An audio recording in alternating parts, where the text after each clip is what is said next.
बिस्मिल्लाहिर्रहमानिर्रहीम अस्सलामु अलैकुम दोस्तों, मैं हूं जवाद बाकिर और आप देख रहे हैं जवाद बाकिर वीलॉग।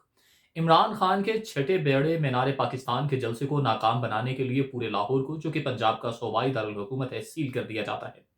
सिर्फ पंजाब के सूबाई दारुल हुकूमत लाहौर को कंटेनर लगा के उसके खारजी और दाखिली रास्ते ही नहीं बंद किए जाते, बल्कि मीनार पाकिस्तान पर जाने वाले तमाम रास्ते भी बंद कर दिए जाते हैं। इसकी तमाम तफसीलात आपको बताऊंगा। एक तो ये चीज कौन कौन से रास्ते और कैसे बंद किए गए, प्लान क्या है। दूसरी जो बहुत ही अहम चीज है वो ये है कि 1985 वाला ट्रेंड अब बहुत गर्दिश कर रहा है। बहुत से मुल्क के नामवर दानिश्वर और कालिम नगार तजियाकार बैठकर कह रहे हैं कि 1985 वाला ट्रेंड अब दम तोड़ चुका है। 1985 वाला ट्रेंड है क्या था। एक और अहम चीज है कि शहबाज शरीफ की डांट कहां से हुई, उनको कहां से डांट पिलाई गई, ये भी आपको बताएंगे। इसके अलावा जो एक हम नारा सुनते थे, बचपन से सुनते आए थे कि तीर आया मैदान में, शेर भाग गया दुकान में। अगर पंजाबी में करें तो इसको बिल्कुल उलट भी कर लीजिए आप, कि शेर आया मैदान च ते तीर भज गया दुकान च। वो दुकान कौन थी जहां पर शेर या तीर भाग जाया करते थे, दूसरा जब भी आता था। एक वो दुकान भी आज आपको बताऊंगा कि वो कहां सजती थी। मीनार पाकिस्तान में आज इमरान खान कौन सा बड़ा ऐलान करने वाले हैं, ये भी आपको बताऊंगा। इन तमाम चीजों को सामने रखते हुए ही आपके सामने आज हाजिर हुआ हूं। सबसे पहले बात करते हैं 1985 वाला ट्रेंड और साथ इसमें कौन से दाखिली और खारजी रास्ते और कैसे बंद किए गए हैं। 1985 में ट्रेंड ये चल रहा था कि पीपल्स पार्टी की हुकूमत आती थी तो वो अपने लोग भर्ती कर लेते थे, वो ब्यूरोक्रेट हो, वो फोर्सेस में हो, वो आला अफसरान हो, वो तमाम के तमाम जजेस तक, जर्नल्स तक अपनी मर्जी के लाए जाते थे, ताकि हमें हुकूमत करने में आसानी हो। मगर अब वो ट्रेंड पूरी तरह से बदल चुका है। नून लीग की हुकूमत आती थी वो भी ऐसे करती थी, पीपल्स पार्टी की हुकूमत आती थी तो वो भी ऐसे करती थी। इनके साथ मिले हुए मौलाना फजलुर रहमान, वो भी इसमें से कुछ ना कुछ अपना हिस्सा पानी ले सकते थे और वो लेते भी थे। इसी तरह कराची में एमक्यूएम कहती थी हमें भी कुछ हिस्सा दिया जाए, हमें कुछ सीटें दी जाए और कुछ यहाँ पर जो लोग हैं वो हमारे भी भर्ती किए जाएं। सिंध की सूरत हाल तो आप सब लोग ही जानते हैं, वहां पर कैसे निजाम चलता है। अब इस चीज में अब आते हैं 1985 के ये निजाम की तरफ। तो ये 1985 वाला जितने भी ब्यूरोक्रेट थे उनको बाद में आला जो इदारे थे, महकमे थे, उन पे बड़ा साहिब मुकर्रर कर दिया जाता था कि वो जो फैसला करेंगे वही होगा। असल में वो इदारे के सरबराह फैसला नहीं कर रहा होता, बल्कि ये पीछे बैठे हुए जिन्होंने उनको भर्ती किया होता है वो फैसले कर रहे होते हैं। वो उनसे कहते हैं कि जनाब ये फैसला दीजिए, जनाब ये फैसला कीजिए, अब ये स्टेटमेंट दीजिए, अब ये नोटिफिकेशन जारी कर दीजिए। और सेम इसी तरह हमारे पाकिस्तान में हो रहा है। मगर अब ये तमाम चीजें टूटती चली जा रही हैं और इसको तोड़ने में सबसे बड़ा क्रेडिट जो जाता है वो इमरान खान को जाता है। इमरान खान ने 1985 वाला ट्रेंड तोड़ दिया। उन्होंने कहा कि अब कोई भी ब्यूरोक्रेट, वो कोई फौजी आला अफसर हो, वो जजेस हो या कोई भी हो, अब कोई किसी के मतहत नहीं, आजाद फैसले होंगे, कोई किसी के दबाव में नहीं आएगा। एक तो चीज। दूसरी तरफ अब लाहौर के दाखिली और खारजी रास्तों की बात करें। लाहौर में सबसे पहले ठोकर की तरफ से आए। यहां से जो मुल्तान रोड भी जिसे बोलते हैं, जिसमें ओकाड़ा, साहिवाल, पत्तोकी से लोग इधर की तरफ दाखिल होते हैं, वो रोड को मुकम्मल तौर पर कंटेनर लगाकर बंद कर दिया गया है। कसूर रोड को भी मुकम्मल तौर पर बंद कर दिया गया है। इसी तरह से दूसरी तरफ बाबू साबू इंटरचेंज है उसको भी बंद कर दिया गया। रावी की तरफ जाए वो भी बंद कर दी गया है। शाहदरा की तरफ से जो आता है, आजादी जो वो फ्लाईओवर बनाया हुआ है उसमें मीनार पाकिस्तान को जाने वाली रोड्स बंद कर दी गई है। अब ये तो थी बाहर की सूरत हाल। अब थोड़ा सा अंदर आ जाए लाहौर के। इसके अंदर आए तो मीनार पाकिस्तान में जाने वाली जो मेन रोड्स थी वो भी बंद कर दी गई। जैसे वो स्टेशन की तरफ से आते हैं वो बंद कर दी गई, दाता साहिब की तरफ से आते हैं वो रोड बंद कर दी गई। आजादी मार्च का मैं आपको, आजादी वो जो फ्लाईओवर है, पुल है, ब्रिज है, उसका मैं पहले बता चुका हूं, वो भी बंद कर दिया गया है। अब इन तमाम जगहों को बंद करके इसके अंदर अब जो छोटी छोटी गलियां हैं उनको भी सील कर दिया गया है। खारदार ताड़े लगा दी गई हैं, फोर्सेस की भारी नफरी भी वहां पहुंचा दी गई है।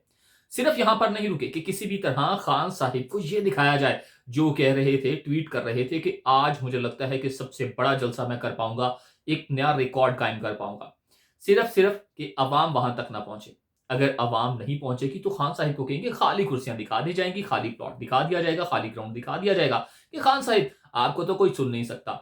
एक दफा आप कंटेनर हटाकर तो देखिए। आप कंटेनर ना भी हटाएं, जो रात को अवाम निकलने वाली है पाकिस्तान की, वो खुद ही कंटेनर भी हटा देगी और वो जो खारदार तारे हैं वो भी साइड पर कर देगी।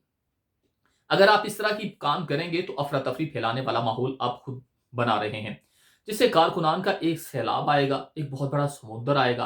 वो जब हाथापाई होगी तो फिर मीडिया को ये दिखाया जाएगा या इंटरनेशनल ये दिखाने की आप कोशिश करेंगे कि देखें खान साहिब के कारकुनान या जो इनके औचे हथकंडे हैं खान साहिब के, इन्होंने इस तरह से यूज़ किए हैं। इन्होंने कारकुनान के पीटीआई के वर्कर्स ने जो फोर्सेस हैं उन पर अटैक कर दिया गया है। हमने तो लॉ एंड ऑर्डर को सही रखने के लिए उसकी पूरी तरह से एक हिकमत अमली बनाई थी, प्लानिंग की थी, मनसूबाबंदी की थी, मगर खान साहिब के कारकुनान ने उसको तार-तार कर दिया है। अब हम इसके ज़िम्मेदार नहीं हैं। खान साहिब की आप ये शक्ल दिखाना चाहते हैं इंटरनेशनल मीडिया में और आम आवाम को, मगर आज ये शक्ल आप नहीं दिखा सकेंगे क्योंकि खान साहिब ने भी पूरी हिकमत अमली बना ली है। अब लोग आएंगे, अवाम का जम्मे गफीर आएगा, आप जितनी भी फोर्स इस्तेमाल कर लें, आप जो कुछ मर्जी कर लें।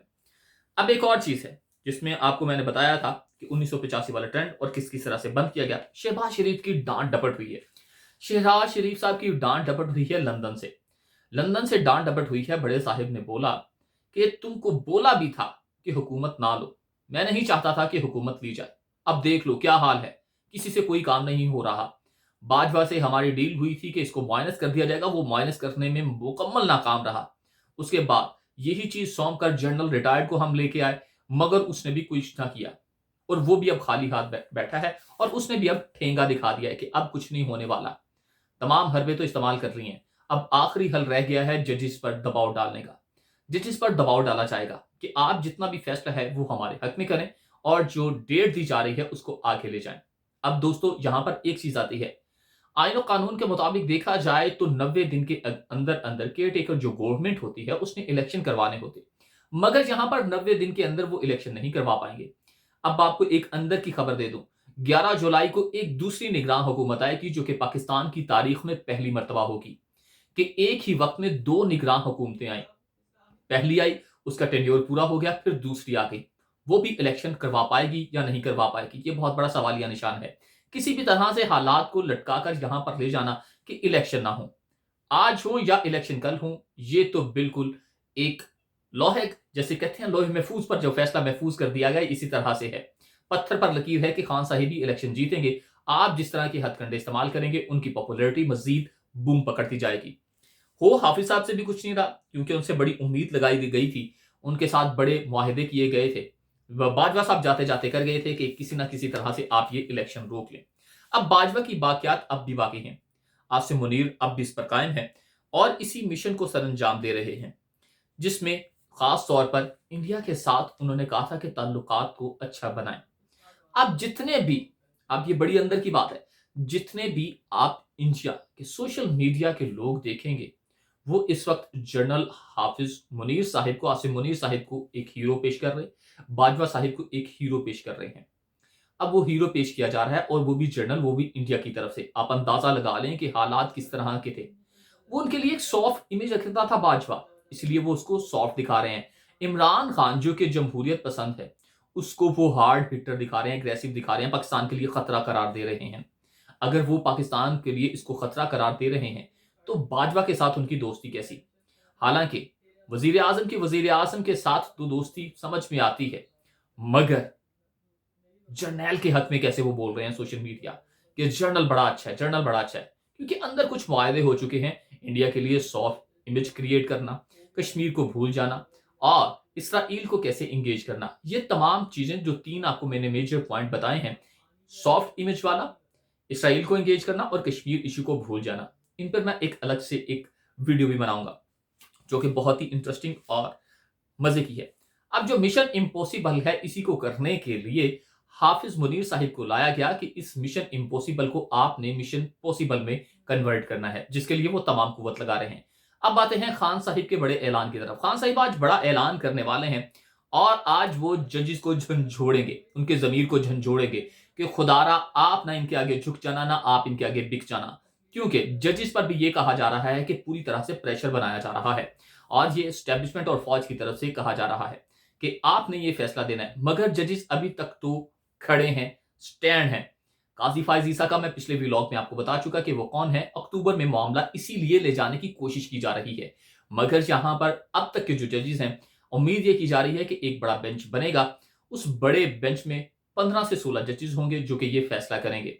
उसमें अब देखना यह है कि इमरान खान के हक में, यानी कि इमरान खान के हक से मुराद कि कौन कौन इस हक में है कि 90 दिन के अंदर अंदर इलेक्शन हो और कौन इस हक में होगा कि अक्टूबर में इलेक्शन हो।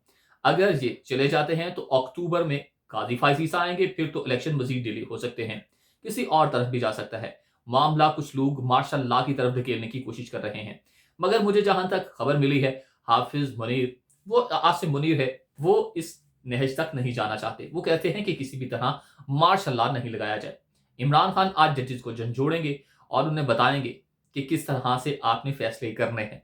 इमरान खान बताएंगे, जी बिल्कुल, आप सही सुन रहे हैं कि इमरान खान ही बताएंगे उनको आईन और कानून के मुताबिक कि कौन-कौन सी क्लॉज़ हैं, जिसके मुताबिक इलेक्शन पहले ही होने थे, 90 दिन के अंदर होने थे। अगर नहीं, तो आप भी गौर कर लीजिए। और ख़ास तौर पर आज खान साहिब, हाफ़िज़ मुनीर और फ़ौज एस्टेब्लिशमेंट को बहुत ही अहम पैगामात आज के जलसे में देने वाले हैं।